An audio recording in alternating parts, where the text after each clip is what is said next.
오늘 천년과 하루라는 우리 시간에 대한 몇 가지 말씀을 드리고자 합니다.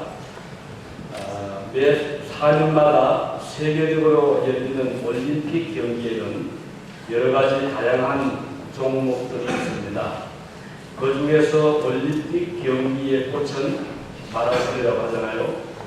이 마라톤은 선수 개인뿐 아니라 경기에 출전하는 국가를 대표하는, 그래서 가령 한국의 황윤조 선수가 우승했다 하면 대한민국이 하루아침에 세계 모든 사람들에게 높이 드러나는 그런 결과를 가져오죠.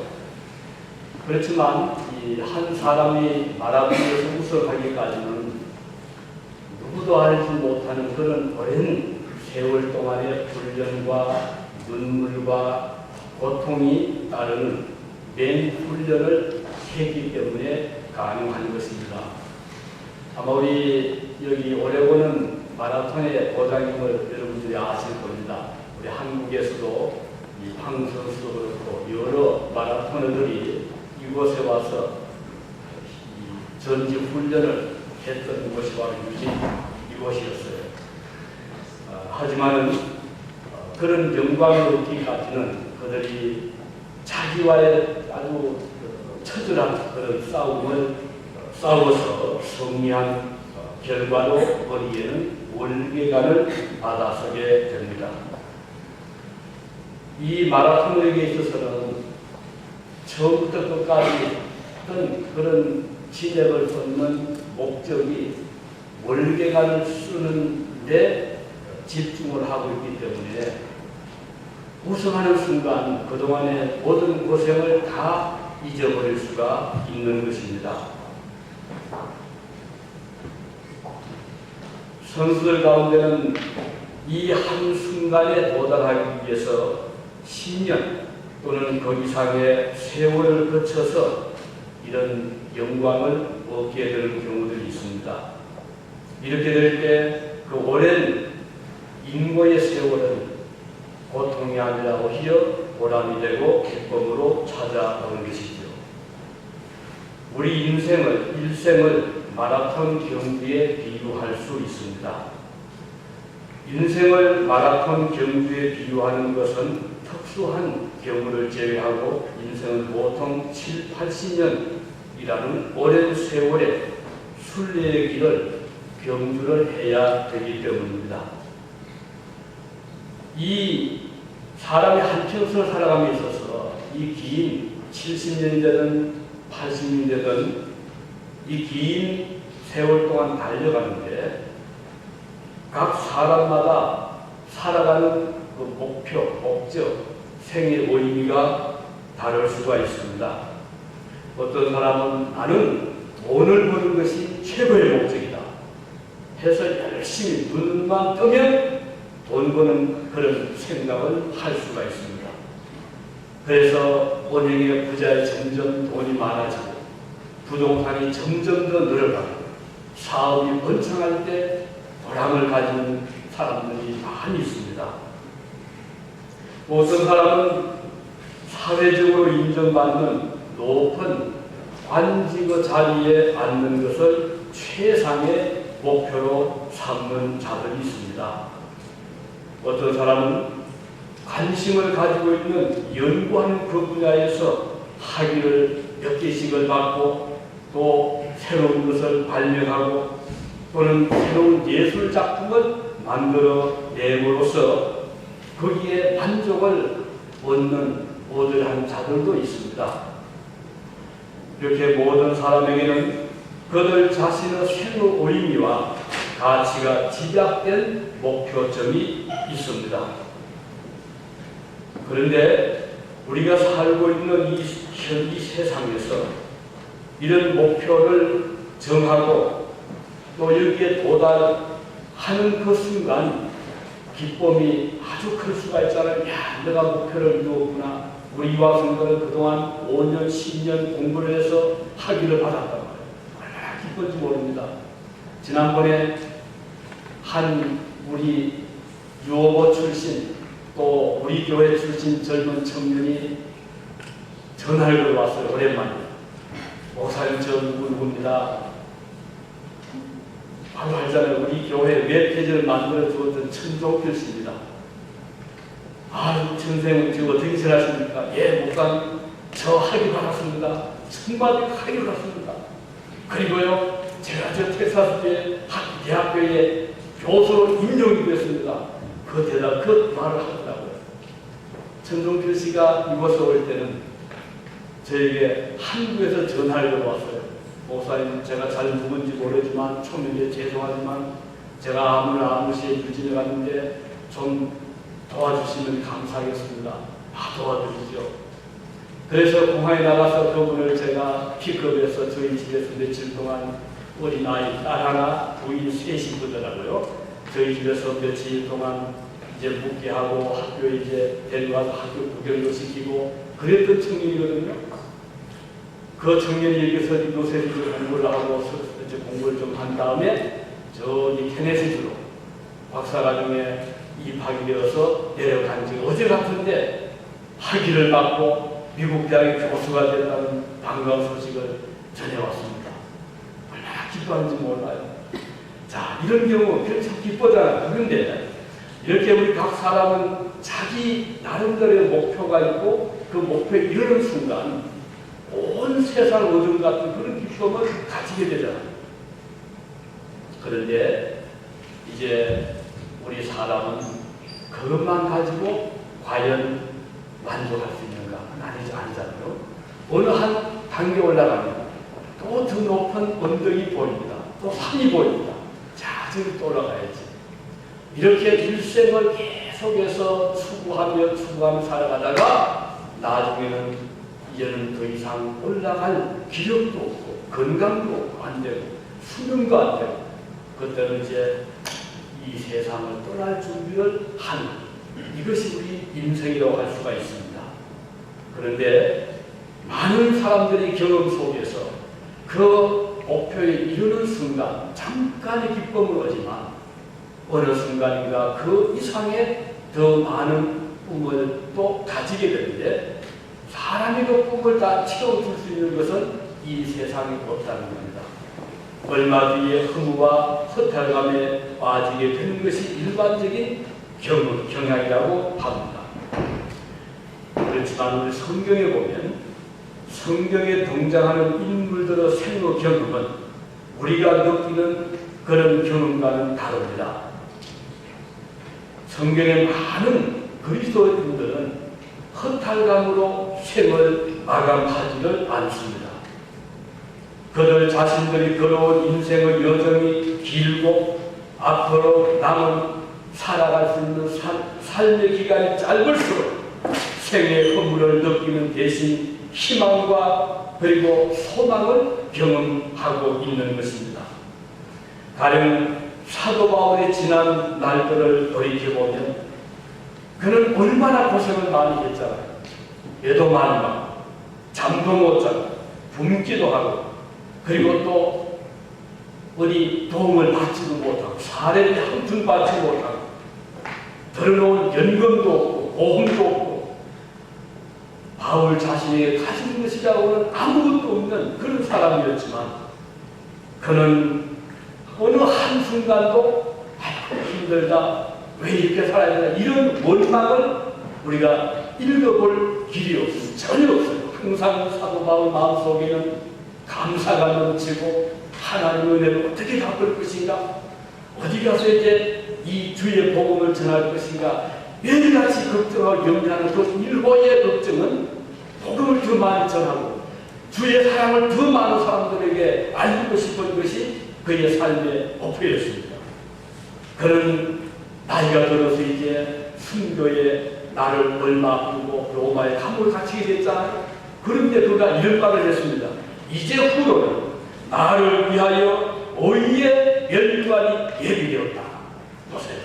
이 사도 바울은 고생도 많이 했고 온갖 어려움을 겪었지만 어느 한순간도 그것 때문에 하나님 원망한 적이 없었고 동료를 향해서 불평을 터뜨린 적이 없이 오히려 이제는 나를 위해서 의의 멸관이 예비되었다. 이런 고백을 하고 있는 것입니다. 자, 우리는 미래를 향해서 나가는 미래가 있는 생명체들입니다. 짐승은 미래가 없어요. 왜? 영혼이 없거든요. 여러분, 어떤 사람들이 길든 개가 죽으면 하나님 우리 개를 천당에 데려가 주어서 감사합니다 그러잖아요. 근데 개가 천당에 갔는지 성경에 보면 그런 말은 없어요. 근데 사람은요, 반드시 내세가 있습니다. 천당에 가든지 아니면 지옥에 가든지 내세가 있어요. 그 말은 무슨 말인가? 죽음이 끝이 아니란 말이에요. 우리 사람은 늙어서 마지막이 아니라는 것이 오히려 어떻게 돼요? 매미가 이제 애벌레 있다가 곤충으로 있다가 점점 이제 시간이 다가오면 날개가 나고 하늘을 나르는 그 부득이 같은 그런 조그마한 민물이 하늘을 나르며 노래하는 그런 매미로 바뀌어지는 것처럼 우리 인생은 이 세상 한 70년, 80년 아니면 50년 살던 이 세상을 떠나게 되면 이제는 하늘나라가 우리를 기다립니다. 이렇게 성경은 약속하고 있는 것입니다. 우리 예수님께서 너희는 걱정하지 마라, 염려하지 말아라. 내가 가서 너희를 위해서 처소를 예비하며 내가 다시 와서 너희를 나 있는 곳에 있게 하리라. 예수님께서 약속을 하신 것입니다.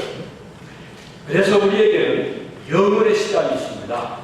우리는 하늘을 지금 보내잖아요. 그러면 이제는 우리 교우들만 보며 이번 12월 30일 오늘 저희 오시면요 떡국을 먹습니다. 이거 먹어야 한 살 더 먹습니다 했더니 저 한 살 더 먹고 싶지 않는데요. 그렇더라고요.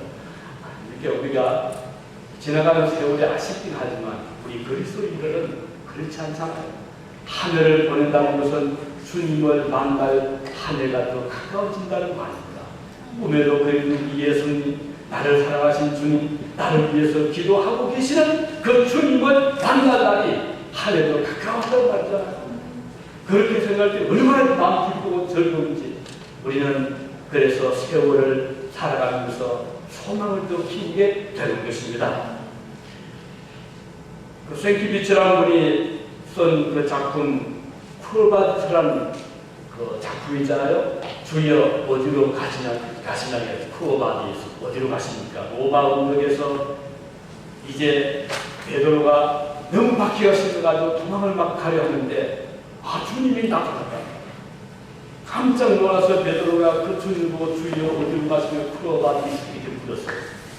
그때 예수님께서 나는 로마로 가서 다시 십자가에 못 박히러 간다. 그 말을 듣고 베드로가 그만 너무 가책부되고 자기의 그 못에 부끄러워서 다시 돌아가서 순교했다는 그런 일화에서 나온 작품이잖아요. 그런데 그 배경을 보면 당시 로마의 교인들이 겪었던 고생이 참 나옵니다. 로마 시대 때 많은 고생 중에 순교가 있었잖아요. 붙잡히면 그냥 원형극장에 끌려가서 이 사람을 보다 짐승의 가죽을 덮어 씌웠어요. 그리고는 사자를 몇 날 며칠 굶겨놓습니다. 그리고는 풀어놓거든요. 사자가 배고픈 다음에 짐승들이 먹을 밥이 있잖아요. 사실은 기독교 신자들이에요. 그런데 짐승의 껍질을 막 덮어 씌우는 사자가 뭐라고 그랬어요? 그냥 갖다 물고 찢고 이렇게 해서 짐승에 발견 많은 선교자들이 나왔습니다. 그뿐입니까? 그 박해를 피해서 그리스도인들이 도망을 가다 가는 것이 어딘가니 땅속에 지하 무덤이었습니다. 다시 말하면 이 카타콤이라는 이 불 땅굴인데 그 속에 들어가 숨게 된 거예요. 그때 참 하나님과 승리가 오묘하죠. 로마 근교에 제가 들어가고 왔어요. 그 관광지로 바뀌게 됐는데 로마 근교에 이 땅굴이 거미줄 출막을 긴 그런 자연적으로 형성된 곳이 있는데 그 속에 들어가면 얼마나 안이 복잡한지 들어가면 나올 길이 없는 그런 곳이에요. 그래서 로마 이 군인들이 막 추격해 따라오다가 거기에 딱 들어가면 따라오지 못해. 들어갔다가 자기들 죽을 수가 있으니까 나올 수 없어요. 그래서 그 속에 기독교 신자들이 들어가서 햇볕을 못 보잖아요. 공기는 탁하지. 하지만 놀랍게도 흙이요. 아주 건조한 흙이더라고요. 그래서 비교적 생활하는데 지장이 없어요. 그러니까 썩지 않고, 어떤 이는 그곳에서 10년을 살기도 하고, 어떤 이는 태어나서 죽기도 하는데, 들어가면 그때 죽은 유골들이 지금도 발굴이 되어 있는데요. 가면 참 수고해져요.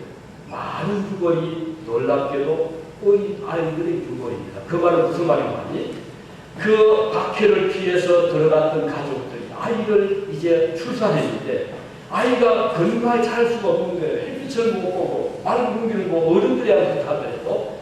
그래서 많은 아이들이 그 속에서 한 생을 마감했던 것이 카타콤입니다. 그런데도 불구하고 이 그리스도인들은 믿음을 저버리지 않고 주님을 배신하지 않고 끝까지 신앙을 지켜 나왔기 때문에 마침내 로마 황제가 나중에 그리스도를 영접하는 그런 놀라운 결과를 가져오게 된 역사적인 사실입니다. 그런데 이렇게 고생을 하면서도 그들에게는 이 지상에서 100년을 사는 것보다는 오히려 고생하며 인내하고 천국에서 1000년 만년 살기를 더 소망했던 자들이었습니다. 이렇게 우리 그리스도인들은 이 세상을 살아가면서 세월을 한 해 한 해 보내면서 우리는 더 큰 하늘나라의 기회를 바라보는 자들입니다. 그날은 하나님의 나라를 하나님의 나라를 의미하는 것이고 우리 주님의 예비하신 역사의 종말 그리고 재림의 날 그리고 영원한 그 날을 의미하는 것입니다. 그런데 어떤 이들은 아이고 주님 재림이 언제 오겠습니까? 아직 멀었네요. 그러잖아요. 한데 우리 성경에 보면 이렇게 말씀하고 있어요. 주의 약속은 어떤 이들이 더디다고 생각하는 것 같이 더딘 것이 아니라 오직 주께서는 너희를 대하여 오래 참으사 아무도 멸망하지 아니하고 다 때에 이르기를 원하노라. 이 말이 무슨 말씀인가 하니 이렇게 우리가 보기 더디 보이는 그것은 더딘 것이 아니고 주님께서 우리로 하여금 회개하게 하기 위해서 기회를 주는 것이라는 그런 뜻입니다. 많은 사람들 더 전도해라. 내가 땅에 오면 이제는 끝이기 때문에 주님이 오시면 기회는 끝장이 나잖아. 그래서 주님이 오시기 전에 부지런히 전도하고 그리고 회개해서 천국 갈 준비를 해라. 그래서 주님이 오심이 더디다는 것입니다. 그게 한 가지예요. 그래서 우리가 더디다고 너무 조급하게 생각하지 마시고요. 왜 이렇게 늦게 오시는가 그런 불평을 하시지 말기를 바랍니다. 기회는 참 짧습니다. 금방 지나가거든요. 우리가 이 세상에서 얼마나 오래 살았는가 이게 중요한 것은 아니잖아요. 중요한 것은 살 동안에 얼마나 하나님의 영광을 드러내고 살아왔는가 주님의 이름에 영광을 돌렸는가 하는 것이 중요하지. 살면서 온갖 수치 온갖 범죄함이 살아간다면 100년을 살아본 걸 그 가치가 어디에 있겠습니까? 우리는 이 세상에 살 동안에 우리의 생의 끝맺음이 하나님의 날이라는 마치 마라톤과 월계가는 목표하고 참고 몇 년 동안 연습하면서 그 고생을 인내로서 이겨 나가다가 그 월계가를 쓰는 순간 그동안의 고생을 다 잊듯이 오늘 그리스도인들은 이 세상에 살면서 주를 위해서 수고하고 주를 위해서 슬픔을 참고 주를 위해서 마음의 상처도 속으로 감싸면서 고통을 겪고 눈물을 흘리지만 주님이 오시는 그날에 그 모든 우리가 받았던 고난, 멸시, 천대, 고통이 다 사라지게 된다는 그런 말씀인 것입니다. 우리 생의 목적은 장수가 아니잖아요. 우리 생의 의미는 많은 물질을 더 많이 가지는 것이 아닌 것입니다. 우리 생의 목적과 의미는 그 한날 주님이 오시는 재림의 날을 대비하는 것이 그리스도인들의 삶의 목표가 되어야 된다는 것입니다. 그 한날은 기회입니다. 이것은 하나님의 선물입니다. 그 선물은 우리가 이 세상에 살 동안에 방탕하고 술 취하고 악에 빠지는 것이 아니죠. 우리 자신을 돌아보아서 거룩한 행실을 하고 경건함으로 단장하고 그리고 주님의 오심을 대비하는 것이 그리스도인들의 삶의 목표라고 하겠습니다. 우리는 때때로 이런 질문을 하잖아요. 그 사람과 같이 하나님을 사랑하고 경건하게 살던 사람이 왜 그렇게 빨리 죽습니까? 이런 질문을 가끔 합니다. 아니 그렇게 믿음을 사는 왜 저렇게 고생이 많습니까? 왜 그렇게 잘하는데 안 풀립니까? 그런데 하나님의 섭리는 우리 뜻대로 안 되는 경우들이 많이 있습니다. 근데 한 가지 공통점은요, 우리가 평안하고 잘 되면 복을 많이 받으면 더 잘들같이 생각되잖아요. 하나님께서 나에게 많은 물질의 복을 주시고 건강을 주시고 지혜가 아주 뛰어나서 아주 좋은 작품을 남길 수 있는 위대한 학자가 된다면 얼마나 좋을까, 얼마나 하나님을 더 잘 믿을까, 이런 생각을 혹시 하실지 모르지만 많은 경우에 그렇게 되면요, 하나님을 향해서 감사하는 것이 아니고 하나님을 가까이 하는 것이 아니고 오히려 평안해집니다. 아, 나는 잘 다스렸구나. 나는 하나님이 없어도 잘 살겠구나. 점점 멀어지게 되거든요. 보세요. 탕자 비유 있죠. 어느 집에 두 아들이 있었어요. 그런데 맏아들은 집에서 그냥 아버지 모시고 살았는데 이 둘째 아들에게 문제였어요. 어느 날 둘째 아들, 아버지 저 재산 이왕 주실 거 좀 땡겨 주시고. 우리 아들이 이런 요구를 한단 말이에요. 어떻게 하겠어요, 아버지가? 그 저는 달렸죠. 얘야, 네가 나이가 들고 자기가 들면 내가 나눠줄 것이니 참아라. 아닙니다. 제가 아버지 이상으로 가서 사업하면 돈 많이 벌어서 나도 갚아드릴게요. 나눠주세요. 자식이나 아버지가 없다는 말이 있잖아요. 그래서 어쩔 수 없이 재산을 저거 딱 갈라서 둘째 아들에게 주었습니다. 몸 조심해라. 아껴 써라. 아버지 걱정하지 마세요. 제가 알아서 하겠습니다. 이 아들이 그 재산을 받아가지고 집을 나갔는데 세상이 뜻대로 되지 않잖아요. 받았던 재산을 가지고 열심히 했죠. 투자도 해보고 정권도 사고 왔을 테고 땅도 사고 왔을 테고 또 가게도 이러고 왔을 테고, 그런데 이게 생각보다 안 되는 거예요. 가면 가서 자꾸 원금을 주는 겁니다. 3년이 지날 절반 이하로 줄어들고 한 5년 지나니까 얼마 10%밖에 남지 않고 그러다 보면 다 쏘고 말았어요. 그 거지가 됩니다. 어떻게 해요? 먹고 살아야. 그래서 찾아가는 것이 돼지를 치는 농장에 찾아왔습니다. 가서 사정했죠. 주인님, 제가 먹고 살아야 되는데 아무것도 없습니다. 저에게 일거리만 주시면 제가 열심히 갈 테니 먹을 것만 주십시오. 그런데 흉년이 왔습니다. 이 돼지가 먹는 쥐염 열매마저도 먹을 수 없게 되었어요. 그때 이 아들은 생각한 겁니다. 내 아버지 집에는 종들조차 배부르게 먹고 있을 텐데 나는 게 뭔가. 마늘이 둘째 아들이요, 자기 생각대로 점점 사업이 잘 되고 번창했다면 그 생각 했겠습니까? 진작 집에서 나올 걸 내가 괜히 있었니, 이렇게 할 수 있잖아요.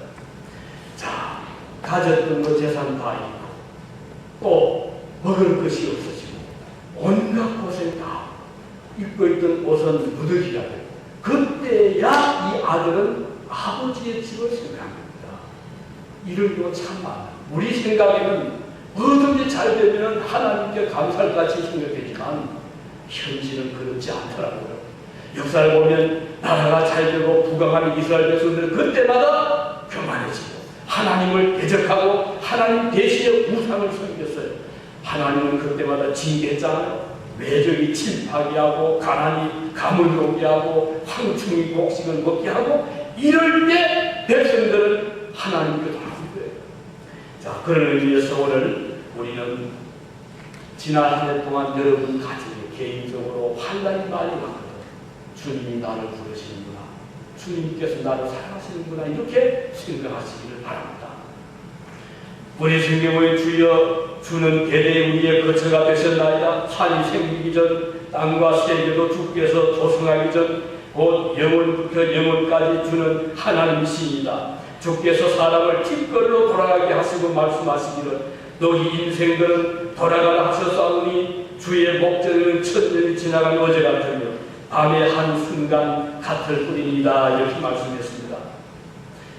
여기 시인은요, 우리 인생에서 대대 자자손손에 걸쳐 우리의 피난처가 되실 수 있는 분이 누구인가를 알았습니다. 그분은 영원부터 영원까지 계시는 하나님이시라고 말씀하고 있습니다. 그분은 천년이 지나간 어제 같고 밤의 한 순간 같다고 했는데, 이 말은 세월이 아무리 흘러가도 하늘 가고 10년이 가고 100년이 가도 1000년이 가도 주님은 그 모습 그대로 변함없이 우리를 사랑하시는 하나님으로 계시는 것입니다. 따라서 오늘 이 세상은 변합니다. 1000년의 세월이 이렇게 빨리 갈 수가 있고 또 한 해가 쉽게 지나갑니다. 지난 1년 우리가 이 자리에서 그때도 성부 영신 예배를 드렸습니다. 벌써 1년이 됐네요. 그리고 또 이제 최근에 한국 돌아가신 가족 몇 분들이 계시잖아요. 그런데 그분도 오신 지 어제 같은데 벌써 1년이 지나갔고 또 우리 가운데 벌써 6개월이 지난 분도 계시고 정말 빠릅니다. 이렇게 빠른 세월이 허송하지 맙시다. 이 세월을 잘 붙잡읍시다. 그리고 이 주님이 주신 그 세월 동안 열심히 하나님 앞에 기도하고 또 천국에 들어갈 준비 잘하고 믿음을 준비 잘해서 주님께서 언제든지 우리를 부르실 때 주님 제가 가겠습니다. 그동안 제가 열심히 주님 뜻대로 살아왔습니다 하는 이런 고백을 할 수 있다면 세월이 아무리 빨리 지나가도 후회될 것이 아무것도 없는 것입니다. 그렇지만 아직 세월이 많겠지. 방심하면 생각지 않은 날 신랑이 신부를 찾아오듯이 주님이 찾아오게 될 것입니다. 그날이 오기 전에 우리 열심히 오늘 새해는 하루하루를 우리 아끼면서 한 초 한 초를 귀하게 삶하시면서 하나님 앞에 믿음으로 살아가시고 축복의 한 해를 맞이하시기를 바랍니다.